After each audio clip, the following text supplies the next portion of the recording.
요한복음 5장 1절부터 9절입니다.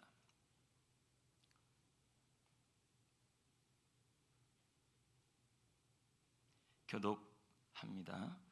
그 후에 유대인의 명절이 되어 예수께서 예루살렘에 올라가시니라.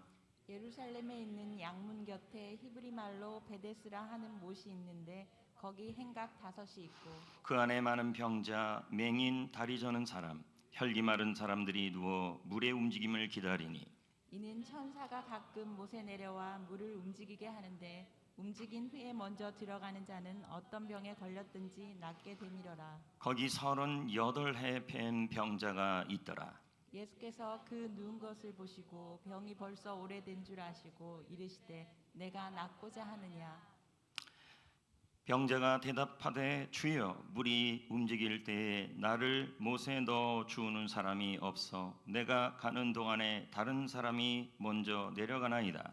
예수께서 이르시되 일어나 내 자리를 들고 걸어가라 하시니 같이요 그 사람이 곧 나아서 자리를 들고 걸어가니라. 아멘. 기도하겠습니다. 오늘도 살아서 일하시는 하나님, 어려운 상황 속에서도 우리에게 희망을 주시는 하나님, 오늘 주의 말씀이 우리 속에 소망이 되게 하시고 희망이 되게 하여 주옵소서. 주의 말씀을 들음으로 내 마음속에 도전이 생기게 하시며 또 내 마음속에 하나님에 대한 열망이 생기게 하여 주옵소서. 예배를 드릴 때 듣기가 승리하기를 원합니다. 예수님의 이름으로 기도합니다. 아멘. 좌우 옆에 분에게 인사합시다. 서로 축복합니다. 인사합시다. 얼마 전에 도쿄올림픽이 마쳤습니다. 도쿄올림픽을 보면서 느꼈던 것 중에 하나가 감동을 주는 스포츠가 있었습니다. 바로 여자 올림픽 배구였습니다. 모든 경기들이 굉장히 감동을 주었다 그러는데 그 중에서도 일본전이었습니다. 마지막 세트의 접전이었고 마지막 5세트가 15점 경기인데 대한민국이 14대 12로 이미 지고 있었습니다. 마지막 일본이 1점만 더 내면 매치 포인트 상태에 있기 때문에 대한민국은 이대로라면 이 경기를 질 수밖에 없었습니다. 그런데 놀라운 일이 일어났습니다. 14대 14로 듀스를 만들고 그리고 역전을 해버린 것입니다. 말도 안 되는 일이 일어난 거죠. 이 경기를 보고 전 국민들이 열광했습니다. 저는 지금 이 한국 사회에 가장 필요한 말, 지금 한국 교회에 아니 여러분들에게 가장 절실한 말이 이 경기를 통해서도 드러나고 있었습니다. 그것이 뭐냐면 아직 끝나지 않았다. 아끝나라는 말입니다.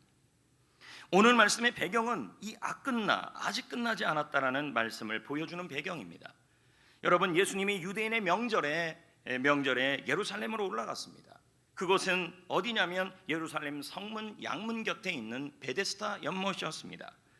그 베데스다 연못의 이름의 뜻은 치유의 연못이라는 이름으로 소문이 나 있었습니다. 그곳에 병자들, 맹인들, 다리 저는 사람들, 각종 병자들이 그 베데스다 연못에 몰려 있었습니다. 왜냐하면 천사가 가끔 연못에 내려오는데 그 내려오는 그때에 물이 움직이는 것입니다. 그래서 그 물이 움직일 때에 먼저 들어가는 사람이 병이 나았기 때문인 것입니다. 그래서 사람들은 물의 변화가 나타나기만 눈 빠지게 기다리고 있는 것이 이 베데스다 연못이었습니다. 그런데 이 연못 곳에 한 남자가 등장하는 것이죠. 성도 여러분, 그 남자가 누구일까요? 여러분은 지금 그냥 생각해도 예수님이겠지. 예수님이 아닙니다.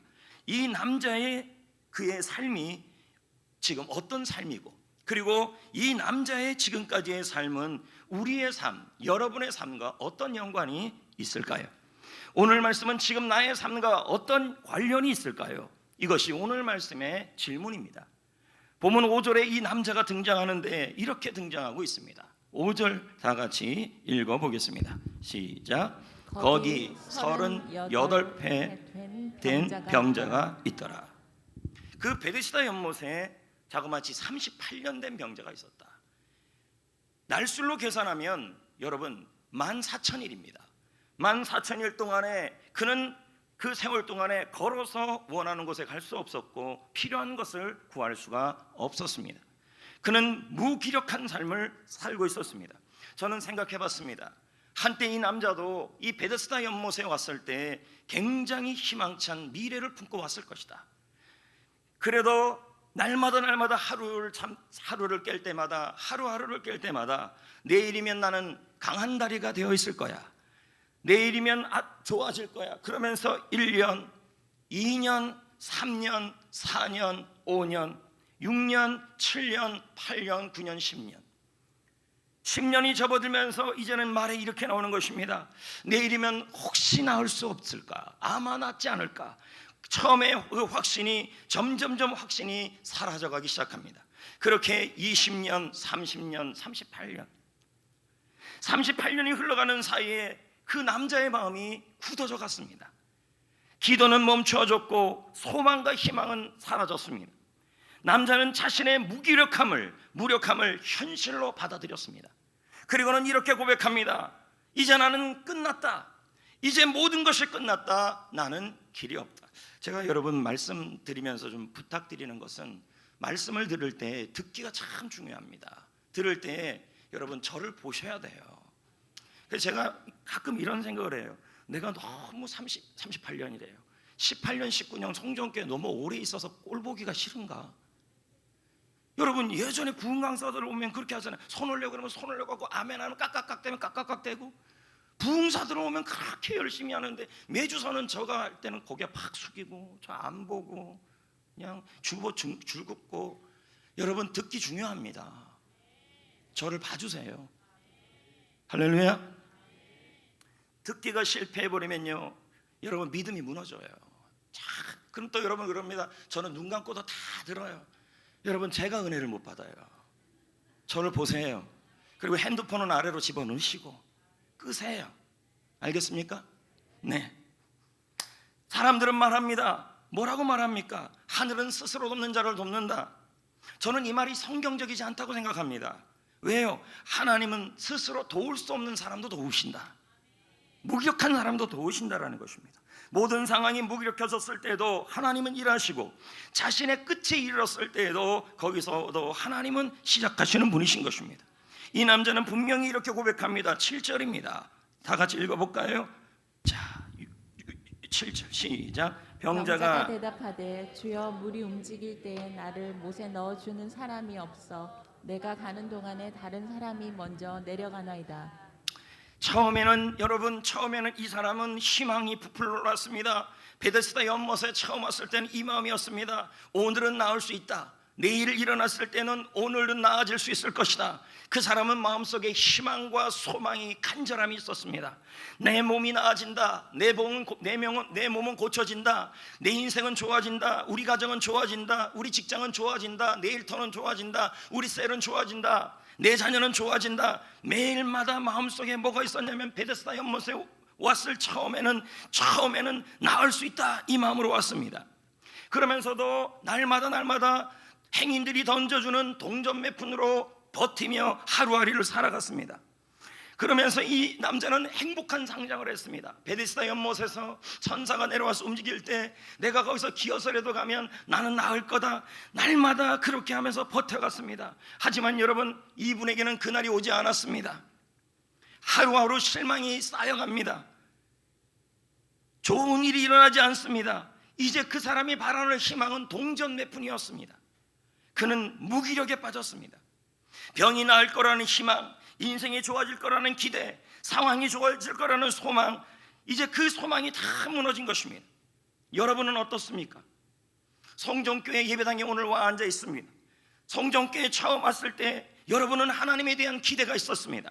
또 하나님이 내 병을 고치겠지, 우리 사업장을 좋아지게 하겠지, 그리고 내 자녀를 훨씬 낫게 좋아지게 해주겠지, 그리고 내 믿음이 좋아지게 하겠지. 그렇게 하루를 살고 이틀을 살고 3일을 살면서 그 희망 갖고 살아가는데, 하루를 지나고 이틀을 지나고 3일을 지나고 1년이 지나고 2년이 지나고 3년이 지나고 5년이 지나고 6년이 지나고 7년이 지나고 8년이 지나고 9년이 지나고 20년이 지나고 30년이 지나고 38년이 지났습니다. 근데 내 삶이 나아지지 않아요. 사업장이 좋아지지 않아요. 빚만 쌓여가고 있어요. 자녀는 여전히 속썩이고 있어요. 그리고 배우자와의 관계는 여전히 좋지 않아요. 그리고 여러분 일터도 사업장도 좋아지지 않고 있어요. 그렇게 교회 생활도 좋아지지 않아요. 그렇게 며칠, 몇날, 몇 년을 그렇게 지내다 보니 내 안에 성전교회 처음 하고 예수님을 처음 믿었던, 처음 하루하루 기대와 소망으로 살았던 그 기대들이 실망으로 바뀌어가요. 그리고 이제는 교회에 와요. 베데스다 연못에 와요. 그런데 몸은 와 있는데 마음은 어떻게 돼 있어요? 무기력이 돼 있는 거예요. 교회에는 와요. 예배당에 참여해요. 기도는 해요. 그런데 마음속에 더 이상 사업장이 좋아지지 않아요. 매일 그렇게 소망했어요. 성전교회 와서 예수를 믿고 나서 사업이 좋아지고, 관계가 좋아지고, 일터가 좋아지고, 직장이 좋아지고, 자녀가 좋아지고, 배우자의 환경이 좋아지고, 내 몸이 좋아지고를 매일매일 기대왔는데 그 기대가 나타나지 않고 소망이 이루어지지 않으니 이제는 내 마음속에 뭐가 왔습니까? 더 이상 기대가 안 생겨요. 더 이상 희망이 안 생겨요. 더 이상 소망이 안 생겨요. 마음이 뭐가 왔어요? 무기력에 빠진 거예요. 그래서 예배당이 이렇게 앉아있어요. 38년 된 병자가 베데스다 연못에서 몸은 앉아있지만 마음은 무기력이에요. 오늘 나아질 거라고, 오늘 좋아질 거라고, 오늘 더욱더 역사가 일어날 거라고, 오늘 좋은 일이 일어날 거라는 내 인생과 내 가정과 교회와 그리고 나의 직장과 일터와 자녀에 대한 희망이 다 사라지고 예배를 드려도 몸만 앉아있는 거예요. 38년 된 병자가 그랬어요.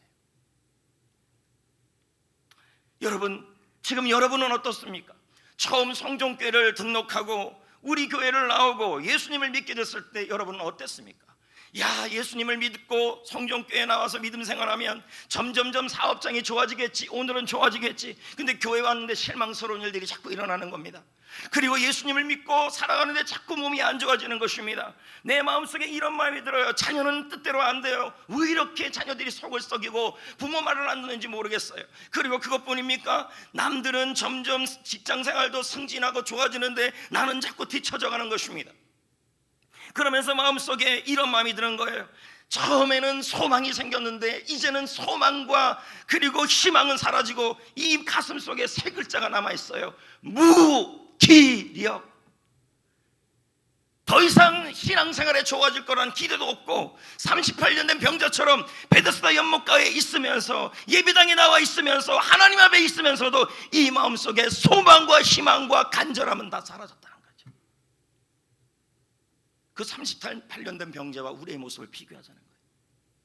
오늘 예배를 드리면서 오늘 이 예배를 통해서 하나님은 나에게 일하실 거라는 기대로 앉아 있습니까? 아니면은 내가 직분자니까, 내가 성도니까, 내가 집사니까, 교회를 오래 다녔으니까 몸이 앉아 있습니까? 근데 마음을 들켜보고 마음을 열어보니까 그 안에는 무기력이 들어있어요. 하나님, 내 사업은 안 좋아져요. 하나님, 그동안 얼마나 많이 실망을 했는지 사업이 안 좋아질 거예요.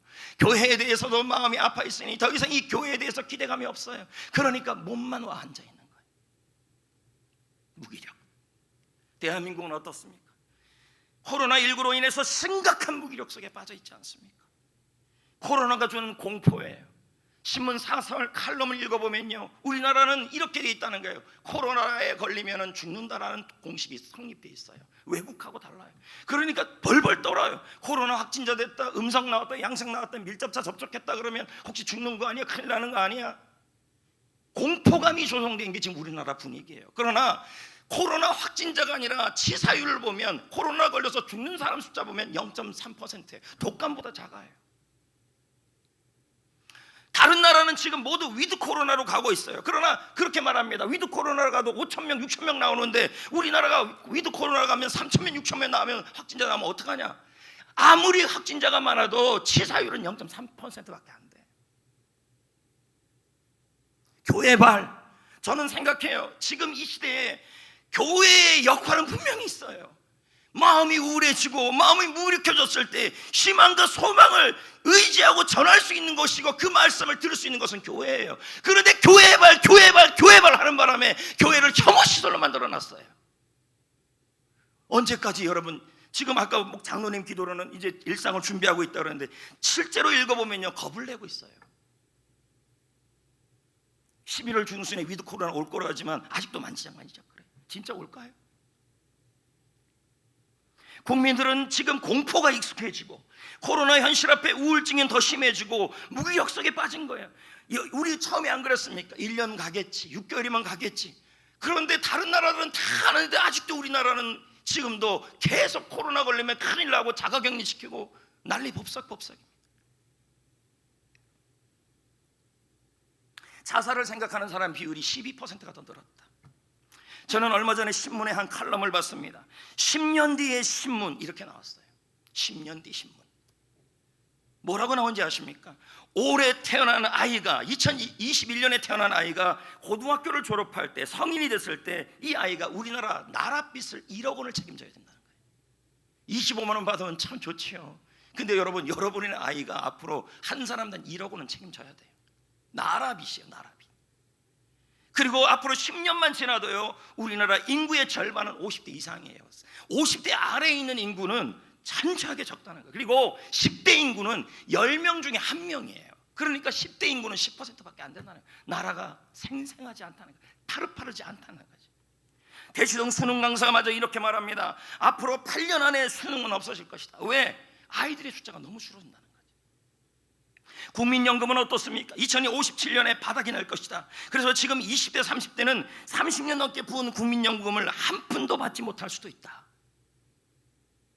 신문 내용이에요. 코로나로 인해 한국교회가 10,000개가 문을 닫았습니다. 저는 신문에서 그런 신문을 봤습니다. 앞으로 10년이 아니라 2020년이니까 80년, 그러니까 2100년에 한국은 어떨까? 2100년 한국의 인구가 2100년 딱 80년 지나서 한국의 인구는 지금 추세라면 딱 반이에요. 4천만 5천만에서 반 2400만이에요. 여러분 우리나라 국력이 인구에서 나오는데 국력이 확 줄어드는 거예요. 왜냐하면 말세가 멀지 않았다고 제가 수없이 얘기하지만 이런 지표만 봐도 나와요. 앞으로 여러분 딱 2100년만 돼도요 우리나라 인구는 2400만이에요.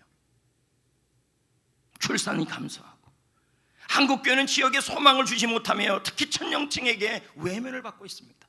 청년들 10명 중에 9명은 교회를 혐오 시설로 보고 있습니다. 이 코로나를 겪으면서 우리는 한 것도 없는데 계속 교회발 이러니까 이들이 나중에 장년이 될 겁니다. 이들이 교회에 남아있을 거라는 보장이 어디 있겠습니까? 지금 2100년만 돼도요 더 이상 한국교회는 숫자 갖고 싸움할 시간이 없어요. 지금 왜? 인구수가 2400만인데 무슨 숫자 갖고 싸웁니까? 자영업자들은 어떻습니까? 직원을 쓰지 못합니다. 1년 새 직원만 6만 명이 줄었다 그럽니다. 그런데 정부는 말하지 않습니까? 정부는 뭐라 그럽니까? 일자리는 더 늘었다. 근데 실상 들어가 보면 일자리는 보면 공공일로 일자리입니다. 우리의 삶은 지금 어떻게 지나가고 있습니까? 결혼 생활을 시작하고 직장 생활을 시작합니다. 여러분 전부 저를 보십시오. 학교도 들어가고 사업도 합니다. 교회도 시작하고 셀도 시작합니다. 그리고 처음에는 우리가 그거 할 때 다 기대가 있었어요. 저도 일부에도 물었어요. 문영숙 집사님 성전교회 처음 등록했을 때 어떤 마음으로 성전교회 나왔습니까? 그랬더니 안 받아 뻔하지 않습니까? 교회에 대한 소망, 교회에 대한 기대. 근데 그러면서 우리가 10년, 20년은 교회에서 5년, 10년을 지나면서 우리 마음속에 무기력이 생겨요. 성도에 대해서 실망. 그러나 다른 교회 가도 마찬가지입니다. 여러분 인간은 다 죄인이기 때문에 다 실망하게 됐어요. 성도에서 실망하고 사람에서 실망하니 이제 교회에 대해서 소망이 사라지는 거예요. 그래서 교회의 사명에 대해서 뭐 해야 돼요? 무기력이 나오는 거죠. 하루하루 직장생활 승진, 학교 공부, 가정의 평안, 질병의 치유, 자녀의 소망, 하루하루를 처음에 예수 믿고 교회에 오고 나올 때 야, 내 병 나을 거야. 새벽 기도하더니 특세하더니 병 나온다는 간증이 나와. 야, 그리고 직장할 때 내가 좀 승진할 것 같아. 그러면서 하루하루를 기대 소망. 근데 1년이 지났는데도 나아지지 않아요. 자녀들도 나아지지 않고 직장도 나아지지 않고 사업도 나아지지 않고 빚은 자꾸 쌓여가고 교회 생활은 점점 어떻게 되냐면 자꾸 실망이 되니까 좋아질 거라고 내일은 내가 교회 생활이 좋아지겠지 눈 뜨면 또 실망하고 내일은 더 나아지겠지 눈 뜨면 또 실망하고 이게 1년이 되고 2년이 되고 3년이 되니까 교회에 나오는데 베데스다 연못에 나오는데 몸만 나와 있어요. 이 안에는 뭐가 있어요? 무기력이에요. 교회에 대한 무기력, 자녀에 대한 무기력, 학교에 대한 무기력, 사업에 대한 무기력, 인생에 대한 무기력, 결혼에 대한 무기력, 가정에 대한 무기력, 공부에 대한 무기력. 베데스다 연못에 38년 된 병자처럼 무기력한 상태에서 그냥 베데스다 연못에 나와 있는 거예요. 오늘도 예배당에 나와 있어요. 이렇게 딱 앉아 있어요. 그런데 이 가슴에는 뭐예요? 희망이 없어요. 기대가 없어요. 교회에 대한 소망, 인생에 대한 소망, 건강에 대한 희망, 사업장에 대한 희망, 그 모든 것이 다 사라졌어요. 그래서 이 마음속에 뭐가 남아요? 무기력이에요. 나는 끝났다. 끝나. 의욕이 없어요. 열정도 없어요. 살았지만 그냥 살아있는 거예요. 38년 된 병자를 보십시오. 베데스다 연못이란 치유의 연못에 앉아 있어요. 그러나 처음 왔던 그 하루, 1년을 지났을 땐 그때, 2년을 지났을 때 그때 그는 계속 마음속에 희망이 있었을 거예요. 난 나아질 거다. 좋아질 거다. 38년 동안 그러니까 치유의 연못에 누워 있으면서도 그는 이제 동전 몇 푼의 희망을 걸어요. 송정께서 몇 년 신앙생활 하셨습니까? 5년, 3년, 6년, 10년, 12년, 40년, 50년, 60년. 지금 이 교회를 나올 때, 여러분이 기도할 때 과연 이 마음속에 몸만 와 있습니까? 아니면 이 마음속에 여러분 간절함이 있습니까? 나아질 거라는 간절함. 맨 처음에 송정교회 왔을 때 목사님 송정교회 등록할 때요, 저는 기대가 있어요. 소망이 있어요. 그러더니 1년이 지났어요. 2년이 지났어요. 그러더니 김 집사님이 속을 썩여요. 박 집사님이 속을 썩여요. 이 집사님이 속을 썩여요. 그러더니 교회가 정남이가 뚝뚝 떨어져요. 그랬더니 목사님도 계속 뭐라 그래요. 그러니까 아이고. 그러면서 뭐예요? 이제 교회에 대한 희망과 기대가 싹 사라져요. 그러니까 남은 건 뭐예요? 교회는 나와도 마음속에 희망이 없어요. 예배를 드리고 기도를 해도 나아질 거라는 소망을 안 가져요. 여러분, 중요한 게 하나 있어요. 아무리 그래도 우리 예수님은 여러분을 향하여 여러분이 그 무기력한 상태에 있기를 바라지 않아요. 믿으십니까? 여러분, 무기력은 자랑이 아닙니다. 무슨 이유 때문에 무기력해졌습니까? 어떤 이유 때문에 무기력해졌습니까? 베데스다 연못가에 있는 38년 된 병자가 어떤 이유 때문에 무기력해졌을까요? 우리는 갖가지 이유 때문에 직장과 사업과 인생과 자신과 병과 믿음과 소망에 대해서 무기력해져요. 오늘 오전에도 일부 설교를 듣고 나서 어떤 가정이 부부가 기도받고, 용인대 교수님이에요. 그런데 기도받고 갔어요. 근데 그분이 그러더라고요. 나는 아이를 낳고 나서 무기력해졌다. 나는 병을 낳고 나서 무기력해졌다. 우시더라고요. 무기력에 대한 얘기를 하더라고요. 그게 당연한 줄 알았대요. 기대 없이 그냥 예배당에 나온 거예요. 기대 없이. 하나님이 그 모습을 기뻐하지 않아요. 너무 여러분이 일어나기를 원해요. 6절을 한번 보자고요. 뭐라고 나옵니까? 예수께서 6절이에요. 제가 읽을게요. 예수께서 그 누운 것을 보시고 벌써 병이 오랜 줄을 아시고. 그러면 주님이 뭐예요? 38년 동안에 무기력한 상태에서 병이 된 상태에서 있었던 그 모습을 지금 여러분이 그렇다면 그 모습을 주님은 뭐 하신다는 거예요? 아신다. 여러분이 지금 오랫동안 갖고 있는 문제가 뭡니까? 저희 좀 보십시오. 네. 어떻게 이렇게 조는 사람이 눈에 딱 마주칠까요? 말을 못 하겠어. 그냥 졸지 마세요 하시는데 눈이 딱 마주쳤네요. 그냥 졸지 마세요. 왜 눈이 마주쳤어요? 하필이면요. 내가 웬만하면 잘 눈 안 보는데 나 시험 들까봐. 왜냐하면 조는 거 보이고 막 이럴까봐. 그래서 눈을 삽할 때 웬만하면 하려고 그래. 근데 지금 마주쳤네요. 이렇게 했어요. 내가 안 감아야지 하는데 눈이 딱 마주친 거예요. 6절 말씀에 그렇게 나왔죠. 여러분이 오랫동안 갖고 있는 문제는 무엇일까요? 무엇입니까? 해결하고 싶은 일은 뭘까요? 사람 관계? 몸의 병? 마음의 병? 물질? 사역 문제예요? 가정 문제? 자녀 문제? 믿음 문제? 배우자 문제? 우리는 교회를 나올 때마다 이렇게 나와요. 좋아질 것이다. 나아질 것이다. 그러면서 나왔어요. 근데 안 돼요. 하루를 지나고 이틀을 지나고 1년이 지나고 2년이 지나고 코로나 가운데서도 지나는데도 상황이 좋아지지 않아요. 나아지지 않아요. 그러니까 마음속에 이제 뭐가 생기냐면 되면 되고 말면 말고, 남편 사업이 좋아지면 좋아지고 말면 말고, 몸이 나으면 나았고 말면 말고, 성전교회가 나아지면 나아지고 말면 말고, 이 마음속에 뭐가 생겼어요? 무기력이에요. 하지만 하나님은 이 상황을 아시잖아요. 주님은 이 여러분의 상황을 아시잖아요. 그러면서 주님이 참 이상한 질문을 해요. 6절에 아까 읽은 말씀의 후반절이에요. 뭐라고 질문할까요? 내가 아니 뭐 이런 질문을 다 해요? 아니 그 사람이 그 병자가 거기 누워 있으면 그냥 일반적으로 보면 낫고 싶겠죠. 그런데 주님은 이 질문을 했다는 거예요. 깊은 뜻이 있어요. 무슨 뜻일까요? 네가 아직도 낫고 싶어 하느냐? 왜요? 38년 동안에 계속 뭐 한 거예요? 지나오면서 무기력해진 거예요. 그래서 내 몸이 나아질 거라고 이젠 기대 안 해요. 좋아질 거라고 기대 안 해요. 내 가정이 나아지고 내 일터가 나아지고 내 몸이 나아지고 내 상황이 나아지고 내 자녀가 나아지고 내 사역이 나아지고 우리 교회가 나아질 거라는 그 기대를 이젠 안 해요. 그러니까 주님이 뭐라고 질문하냐면 너 38년 된 병자야 아직도 나아지기를 원하느냐예요. 이 말은 뭐냐면 너 무기력한 몸만 지금 베데스다 연못에 와 있느냐? 너 지금도 낳고 싶은 간절한 희망을 갖고 있어야 한다 이 말이에요.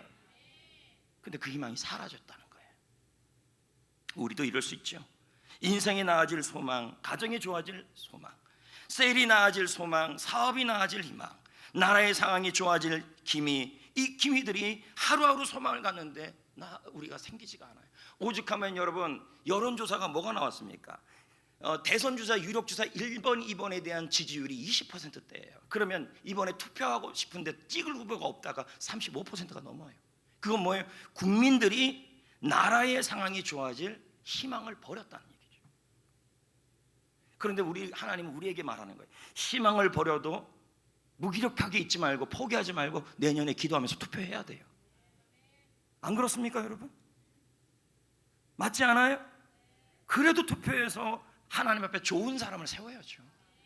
나라가 바른 길로 갈 수 있도록. 교회는 오지만 하나님에 대한 기대는 없이 와 앉아 있습니다. 그럴 수도 있다는 거예요. 기도는 하고 있어요. 기도는 해요. 주여 주여 주여 주여 주여. 그런데 내 기도가 응답이 안 돼요. 1년이 지났는데도 응답이 안 되고 2년이 지나도 응답이 안 되고 3년이 지나도 안 되고 오늘이면 나 응답되겠지. 내일이면 응답되겠지. 근데 응답이 안 돼요. 응답이 안 되니까 이제 마음속에 뭐가 와요? 이제는 뭐예요? 더 이상 기도는 하고 있지만 하나님이 응답할 거라는 희망을 버려버렸어요. 기도는 하지만 몸만 와 있어요. 교회에 나와 있지만 몸만 와 있어요. 마음속에 뭐가 있는 거예요? 더 이상 하나님이 좋아질 거라는, 좋게 할 거라는 기대감이 사라진 거죠. 이걸 뭐라 그래요? 무기력이죠. 하나님은 왜 이 남자가 이런 무기력에 빠졌을까요? 두 가지 이유예요. 너무 오랫동안 병이 낫지 않았기 때문에, 너무 오랫동안 그 사람의 상황이 심각했기 때문에 이 사람의 상황이 너무 심각했어요. 그런데 그 상황이 심각한 것이 낫지 않으니까 무기력이 온 거예요. 여러분도 마찬가지예요. 내가 하나님께 구하고 기도하는 내용들이 있어요. 문제거리가 있어요. 근데 그 상황이 해결되지 않고 있으니까 우리는 뭐예요? 하나님이 오늘 예배드려도, 하나님께 기도해도, 하나님께 찬양을 해도 하나님이 나아지지 않게 할 거라고 생각하면서 기대와 희망을 버려버린 거죠. 문제가 해결이 안 되니까. 두 번째는 뭐예요? 환경 때문이에요. 매일 주위에 누가 있어요? 아픈 사람만 있는 거예요. 여기 가도 다리 아픈 사람, 저기 가도 눈 아픈 사람, 그냥 주위에 아픈 사람만 1년 내내 있으니까 뭐예요? 병이 비정상적인 게 정상이 돼버린 거죠. 주위에 상처받은 사람, 아픈 사람들이 너무 많으니까 이 사람은 뭐예요? 상처받았다, 뭐 받았다 그런 사람들 말만 자꾸 듣다 보니까 뭐예요? 교회에 대한 기대, 그리고 하나님에 대한 소망, 기대, 나아질 거라는 기대 다 사라져버린다는 거죠. 이걸 뭐라 그래요? 심리학에서는요, 학습된 무기력이다. 그냥 체득이 된 거예요. 내가 하나님 기도했는데 나아질 거라고, 또 성전교회 나와서 처음에 성전교회 나왔을 때 1년, 2년, 3년 했을 때 그 소망이 있어요. 와, 교회 나와서 하나님이 내 사업이 나아지게 하고 내 몸이 나아지게 하고 내 일터가 나아지게 하고 내 교회 생활이 나아지게 하고 하려고 그랬더니 주위에 날 가만 안 두네요. 지금 제 얘기하는 거 아니에요. 사람들이 날 가만 안 두네요. 자꾸 상처만 주는 말을 하고 무슨 말을 하고 하니까 자꾸만 교회에 대해서 희망이 사라지고 하나님에 대한 도움에 대해서 희망이 사라지니까 마음이 포기가 되고 무기력해지고, 이게 뭐예요? 학습된 무기력이에요. 그래서 뭔 얘기만 해도 안 해요. 못 해요. 하긴요. 나 내버려둬요. 그냥 저절로 생긴 무기력이에요. 셀리그만의 실험을 통해 나왔지 않습니까? 개들을 칸막이에 넣고 전기 충격을 줬어요. 그러면 칸막이를 치웠는데도, 충격도 안 줬는데도 개는 안 움직여요. 무기력이에요. 학습된 무기력. 이미 자기 스스로가 마음에 결심을 해요. 포기, 못해, 무기력. 처음에는 재정 상태가 좋아질 거라고 생각했어요. 근데 빚만 자꾸 쌓여요. 사춘기 자녀들이 알아서 정신 차릴 줄 알았어요. 근데 자꾸 방황해요. 부부 사이가 나아질 거라고 기대했어요. 하지만 시간이 지나면 더 안 좋아지고 있어요. 교회 생활이 좋아질 거라고 기대했어요. 그런데 시간이 지나면서 점점 더 안 좋아져요. 그러니까 뭐예요? 마음속에 실망이 쌓이고, 실망이 하루 쌓이고 또 쌓이고 또 쌓이고 또 쌓이고 또 쌓이고 또 쌓이고 켜켜이 자꾸 쌓이는 거예요. 그러다 보니 마음속에 뭐가 생겨요? 의욕이 사라지고, 열정이 사라지고, 눈에 총기가 사라지고, 그리고 무기력해지는 거예요. 그리고는 그 무기력이 익숙해졌어요. 근데 교회는 안 나올 수가 없어요. 새벽에 나오지 않을 수는 없어요. 그리고 기도는 안 할 수 없어요. 그러니까 어떻게 해요? 교회 베데스다 연못에 나와 있지만 38년 된 병자같이 나와 있어요. 무기력이. 성도 여러분, 우리 예수님은 여러분이 무기력에서 나오기를 원하십니다. 어떤 이유든지 간에 나오기를 원하시는 줄 믿습니다. 상황보다 더 큰 문제는 무기력입니다. 그런데 이 남자는 무기력에서 나올 수가 없었어요. 그가 무엇이라고 말합니까? 7절을 다시 한번 읽어봐요. 우리 주님은 뭐라고 얘기했어요? 네가 낫고자 하느냐? 네가 다시 한번 일어나서 나아가야 될 희망을 아직도 가지고 있느냐? 너 다시 교회 생활, 직장 생활, 가정 생활, 자녀에 대한 거, 일터에서 나아질 거라고 다시 간절한 희망을 갖고 있느냐? 아니, 가져야 한다 이 말이에요. 그랬더니 7절에 이 병자가 하는 말이 뭐예요? 핑계를 대요. 못한대요. 예수님의 관심은 네가 못하는 거가 아니라, 도와줄 사람이 있냐 없냐가 아니라, 예수님의 관심은 네가 낫고자 하느냐예요. 지금 38년 된 동안 어떠한 변화가 일어나도, 지금도 직장이, 지금도 교회 생활이, 지금도 일터가, 지금도 가정 생활이, 지금도 나의 건강이, 지금도 나의 사명이 하나님께서 좋아지게 할 거라고 마음속에 희망을 갖고 있느냐 이거예요. 아멘. 그랬더니 병자는 핑계대요. 우리도 다 그러잖아요. 뭐라고 합니까? 보자고요. 시작.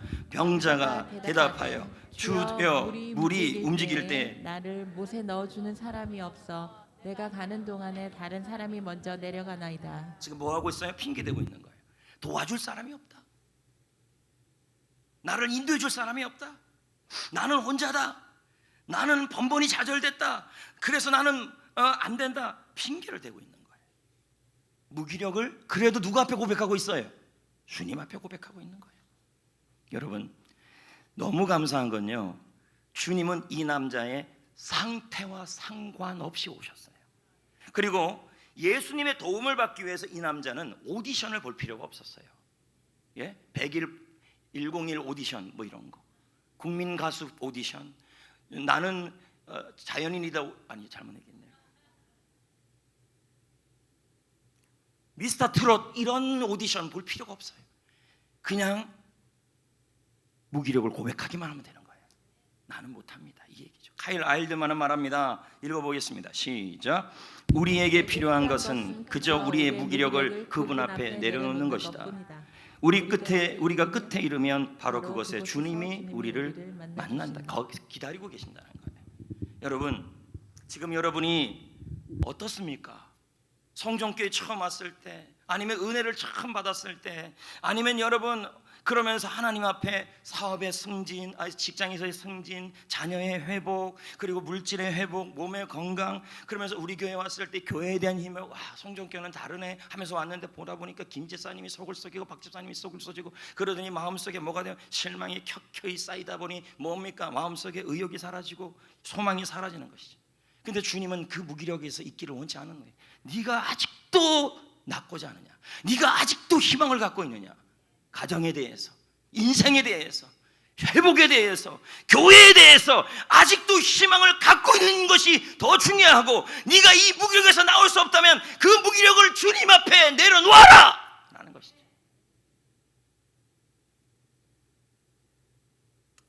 여러분, 평생 38년을 이가 살았어요. 근데 그 38년의 고백은 딱 한 줄이었어요. 38년 동안 병이 오랬다. 여러분, 내 속에 무기력으로 살아가면 하나님이 기억하는 문장은 한 문장이에요. 저 사람은 무기력 속에 살았다. 38년 동안, 20년 동안, 1년 동안, 5년 동안, 단 하루를 살아도, 아니 단 1년을 살아도 여러분, 주님 앞에서 무기력에서 나와서 주님의 힘으로 승리하는 삶을 살아야 합니다. 할렐루야. 이 남자가 무기력에서 나올 수 있었던 방법, 아니 예수님이 이 남자의 무기력에서 나오게 했던 방법이 두 가지입니다. 어제 좀 주무시지 집사 권사님. 아이고 참네. 전 지금 누구라고 부르진 않았습니다, 여러분.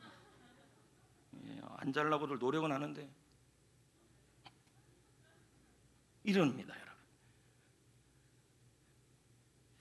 자, 8절을 봅시다. 그래서 권사님만 볼 거니까요, 정신 차려서 말씀을 보십시오. 예수께서 시작. 예수께서 이르시되 일어나 내 자리를 들고 걸어가라 하시니. 세 개의 동사가 나와요. 일어나라, 자리를 들어라, 걸어가라. 근데 여러분 너무 웃기지 않아요? 이 남자가 일어날 수 있어요? 자리를 들고 들을 수 있어요? 아니 누워 있는 사람인데요. 걸을 수 있어요? 없어요. 그래서 참 재밌는 건요, 우리 주님이 명하실 때는 힘을 줘요. 우리 주님이 명하실 때는 힘을 주시는 것입니다. 지금 여러분, 나는 일어날 수 없어요. 하나님, 나는 지금 이 무기력의 자리에서 자리를 들고 걸어갈 수 없어요 라고 고백할 때 주님은 우리에게 말합니다. 너 이제 일어나라. 너 이제 무기력의 자리에서 일어나라. 걸어가라. 내가 그 말에 순종할 때 내가 너에게 힘을 줄 것이다. 할렐루야. 이사야 40장 29절, 에베소 6장 10절 뭐라고 나옵니까? 읽어봅시다. 시작. 피곤한 자에게 능력을 주시며 무능한 자에게는 힘을 더하시고. 할렐루야. 에베소 6장 10절, 너희가 주 안에서와 그의 힘의 능력으로 강건하여 지키라. 할렐루야. 오늘도 주님은 우리에게 말씀합니다. 무기력에서 너 이제 일어나라. 절망의 자리에서 일어나라. 하나님은 분명히 말합니다. 에베소 1장 말씀에 너희의 마음의 눈을 밝히사 그의 부르심의 소망을 알게 하시고 그 힘의 위력으로 역사하신다. 하루하루 지났는데도 교회에 대해서 기대가 안 생기고, 예를 들면 다 그런 건 아니지만 그럴 수도 있겠죠. 일터에 대해, 승진에 대해, 내 몸의 회복에 대해, 이제 병이 내 친구가 돼버렸다고 그냥 인정해버리는 거죠. 근데 우리는 이렇게, 하나님은 이렇게 말씀하는 거예요. 아직도 낫기를 원하느냐? 네가 낫기를 원하느냐? 네가 나아지기를 원하느냐? 간절함, 희망, 소망 가지라는 얘기죠. 그리고 주님은 말합니다.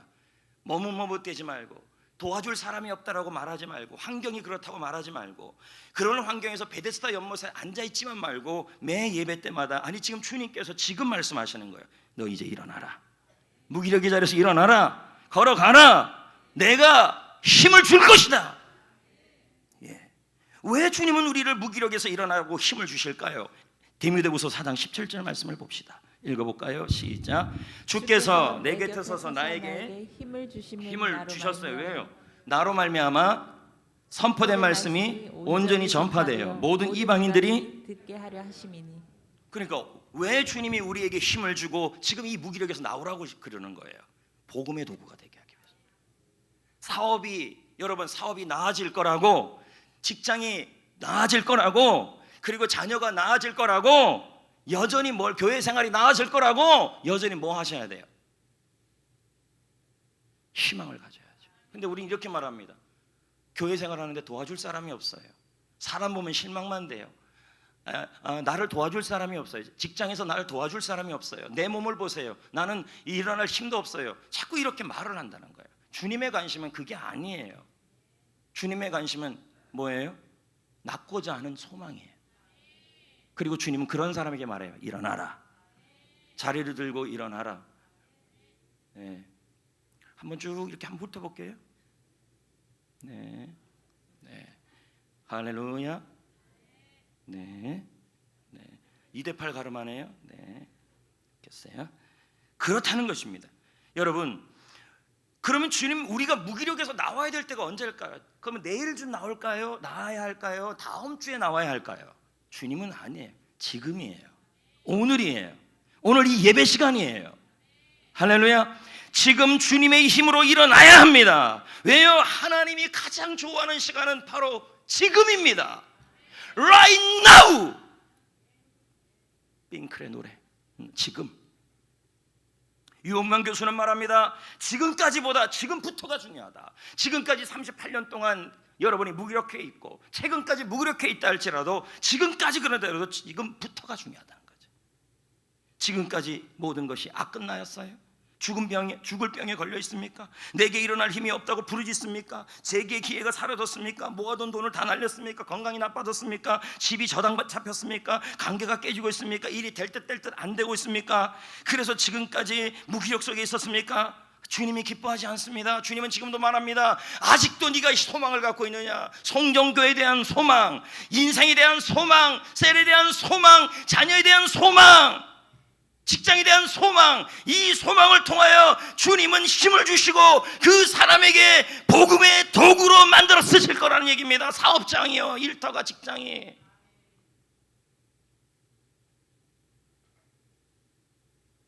지금까지보다 지금이 중요합니다. 지금부터. 오늘 일어나야 합니다. 마음속에 간절한 소망을 품으셔야 합니다. 성전교회에 대한 소망, 셀에 대한 소망, 인생에 대한 소망, 미래에 대한 소망. 무기력 속에 살지 마시고 오늘 주님은 여러분에게 말씀하십니다. 이 찬양을 불러주며 말씀하시는 것입니다. 다 같이 불러보겠습니다.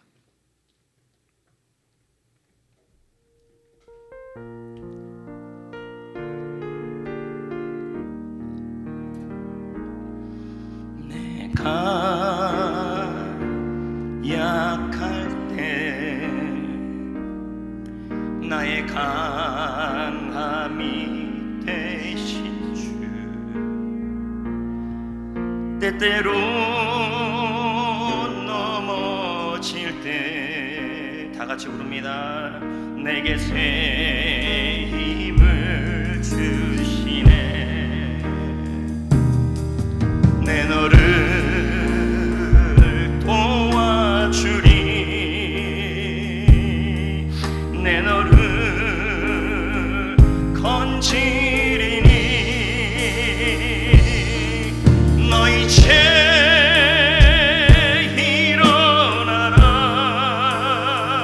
일어나라. 너희 죄 힘을 내라. 일어나 너 걸으라. 내 너를 도와. 자, 여성분들만 불러봅시다. 너의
절수는 한 절입니다. 38년 동안 무기력 속에 살았다. 그러나 여러분, 주님의 힘으로 일어나야 합니다. 다시 하나님의 나라를 위한 소망, 다시 복음에 대한 기대, 다시 일터와 직장과 인생과 나의 가정에 대한 소망을 품어야 합니다. 할렐루야. 그럴 때 하나님은 여러분을 일어나게 하십니다. 9절 말씀해 보십시오. 그 사람이 곧 나와서 자리를 들고 걸어가니라. 그의 삶의 인생의 최고의 시간을 경험하게 된 것입니다. 성경에 보면 악끝나의 인생들이 많습니다. 삼손은 머리카락이 잘려나갔을 때 인생이 아니죠. 끝난 것처럼 보였습니다. 그러나 안 끝나였어요. 안 끝났다. 예수님은 십자가에 달렸을 때 모든 사람이 끝났다 했습니다. 그러나 그것이 끝이 아니라 부활이 있었습니다.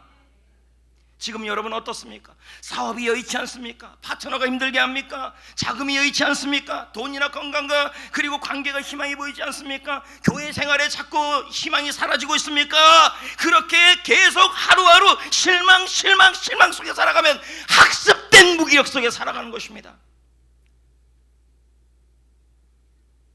좋은 일이 일어날 리가 없어. 상황이 좋아질 리가 없어. 평생 이렇게 살아왔는 걸.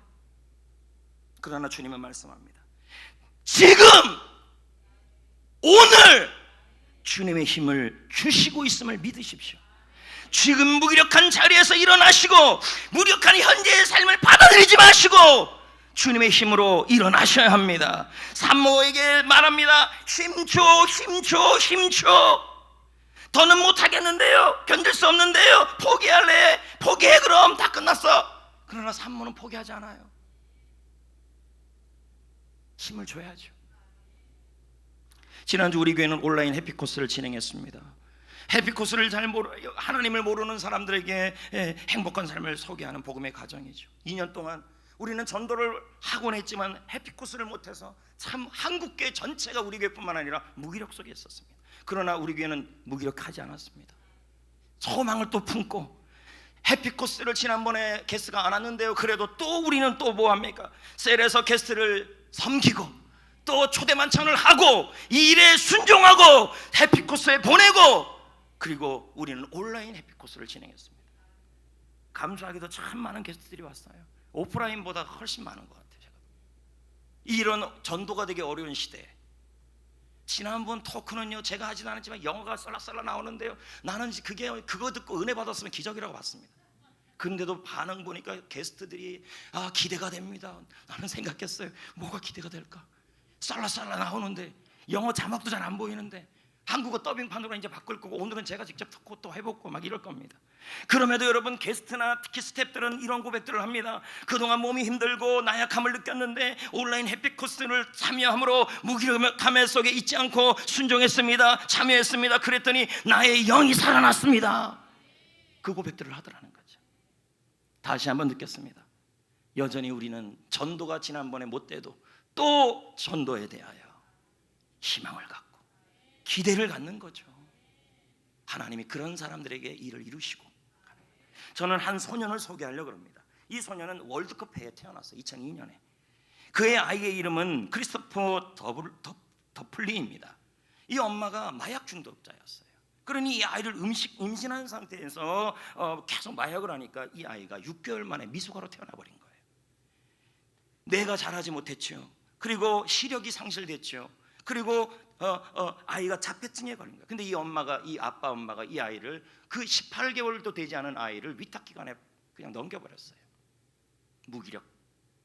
그럼 이 아이가 이제 나이가 들어가면서 무슨 생각이 들까요? 내 인생은 끝났다. 아이인데도 그걸 모르겠습니까? 피덩이였던 이 아이의 인생은 무기력이에요. 그러나 우리 하나님은요 오디션을 보고 도와주지 않아요. 할렐루야. 만약에 이런 아이를 낙태법으로 통과시켰다면 이 아이들은 뱃속에서 다 죽어야 되는 겁니다. 그 낙태법이 위험하다는 얘기가 이런 거예요. 이런 생명도 하나님의 영광을 돌릴 수 있어요. 하나님의 은혜가 이 아이에게 임하기 시작했어요. 어떻게 해요? 독실한 크리스천 고모, 그의 고모가 이 아이를 찾아나서 자신의 아들로 입양해버렸어요. 근데 이 아이를 어떻게 키워요? 그래도 사랑으로 키우고 앞이 보이지 않아요. 눈도 안 보여요. 말도 안 해요. 근데 이 아이는 너무 무기력한 상태예요. 그러나 하나님 모르겠어요. 근데 분명한 건 이 아이가 처음 불렀던 찬양이 오픈, 내 눈을 열어 주를 보게 하여. 오픈 your eyes to Lord. 눈도 안 보이는 이 아이가 그런 찬양을 처음 불렀고 피아노를 치면서 불렀다는 것은 이 아이에게 하나님은 계속 물었을 거예요. 네가 낫고자 하느냐, 네가 일어나고자 하느냐. 근데 그런 기대와 소망이 있을 때 하나님은 무기력하게 살기는 원해요. 이 아이가 몇 살까지, 한 4살까지 그렇게 살았는데 4살부터 피아노를 치고 찬양을 불렀어요. 그러면 그 4살까지 오랜 병을 통해 무력하게 살아갔던 그 인생이 기억이 안 되는데 그 이후 4살부터 이후부터의 그의 삶에 주님의 힘으로 무기력해서 일어났던 그의 삶이 지금 기억이 되고 있기 시작. 어느 날 갑자기 피아노를 치고 가르쳐주지도 않았는데 4살이 몸은 막 움직이는데 그때 부른 노래는 내 마음의 눈을 열어주옵소서. 에베소서 말씀 아닙니까? 나의 마음의 눈을 열어 주의 소망의 간절함을 알게 하여 주옵시고 소망으로 살겠다는 거죠. 2013년 이 아이의 첫 앨범이 나와요. 찬양 사역자가 되고, 만약 이 아이를 낙태시켜 죽였다면 이런 일을 할 수 있겠습니까? 그의 영상의 유튜브 조회수가 1000만 뷰가 돌파했어요. 이 아이의 찬양을 한번 보자고요. 그리고 말씀을 마무리합시다. 일어나는 인생은 하나님이 살려요. 보세요 한번요.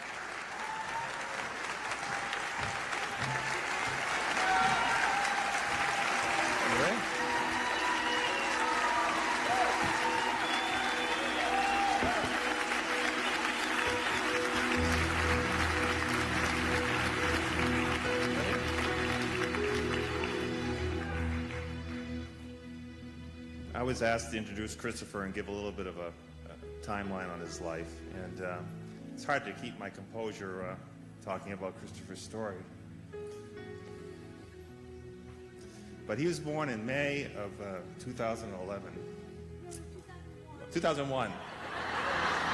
Thank you. You can tell him, he can do it better than I can. I have to go back a few years, yeah. And his mother was on drugs, Oxycontin and cocaine. And he was a nephew of ours. And we went down to Florida and took him out of the foster care system in August of 2002. And he's been a blessing to our family. And he loves to share his gifts. And this March he was kind of discovered by the Union Leader and all the local media outlets in Boston. And he's been singing a lot of patriotic songs. But to back up a few years, when in 2004, Christopher was on his first mission trip with 8 Days of Hope.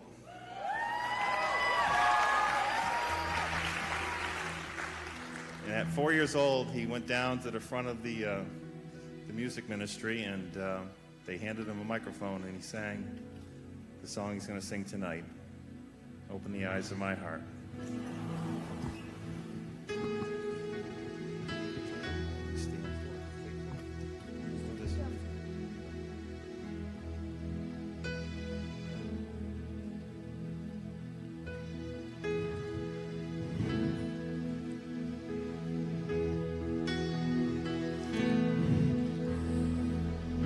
Open the eyes of my heart, Lord.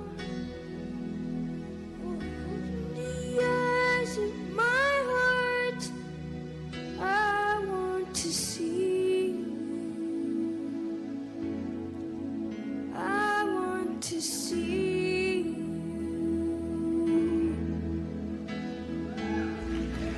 Open the eyes of my heart, Lord.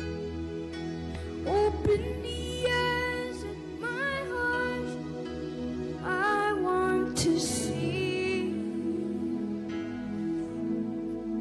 I want to see you. To see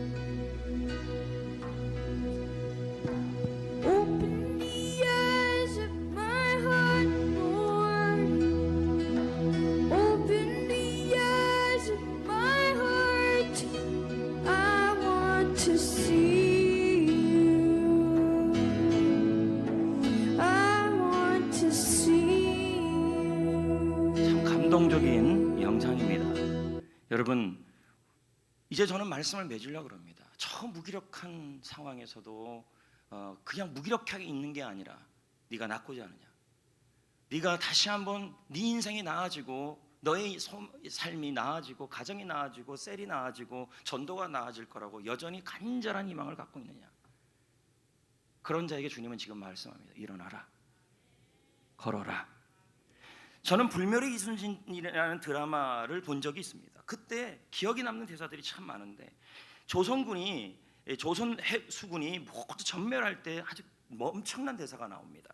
이순신 장군이 백의종군을 하잖아요. 선조의 질투 때문에. 장군은 고문으로 온몸이 만신창이가 돼요.